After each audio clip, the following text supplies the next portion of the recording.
Bago makakuha ng permit sa pagdaraos ng iba't ibang uri ng event sa Baguio City, malinaw munang waste management plan ang isa sa mga hinihinging requirements ng lungsod.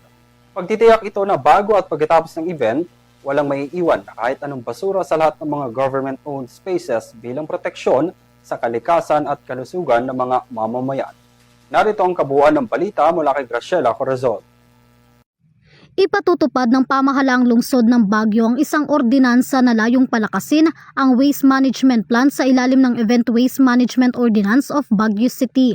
Kasunod ito ng pag-aproba ng Baguio City Council sa Ordinance No. 63-2026 na layong palakasin ang environmental protection, public health at kalinisan kasunod ng pagsisiguro sa proper waste segregation, protection at disposal ng mga basura habang nasa public gatherings tulad ng streets, plaza, parks at iba pang public spaces.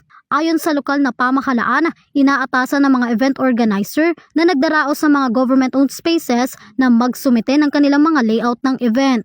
Kabilang narito ang mga lokasyon ng mga basurang may segregation, pagtatalaga ng waste marshals, koordinasyon sa City Environment and Parks Management Office at City General Services Office, gayon din ang pagpaplano para sa mga paglilinis pagtapos ng aktibidad kasunod ng pagkuha ng mga ito ng permit.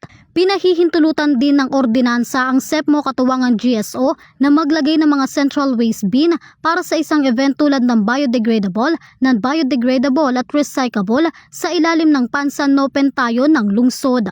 Ang hindi makasusunod sa inaprubahang waste management scheme ay maaaring magmulta ng hanggang 2,500 pesos at 3 buwang suspension sa pag-apply ng permit para sa unang paglabag, 3,500 pesos at 6 na buwang suspension sa ikalawang paglabag at 5,000 pesos kasama ang 1 taong suspension sa ikatlong paglabag.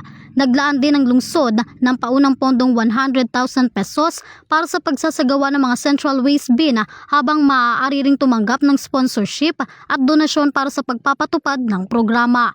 Samantala may 5 buwang palugit naman bago ganap na maipatupad ang ordinansa upang bigyan ng sapat na panahon ng mga kinaukulang tanggapan para sa information at education campaign. Naipadala na rin anya ang ordinansa sa tanggapan ni Baguio City Mayor Benjamin Magalong upang lagdaan ang panukala. Ang SEPMO ang magsisilbing pangunahing ahensyang magpapatupad ng ordinansa, katuwang ang iba't ibang tanggapan ng lungsod, kabilang na ang Tourism and Special Events Division, GSO, Public Order and Safety Division, Baguio City Police Office at mga barangay.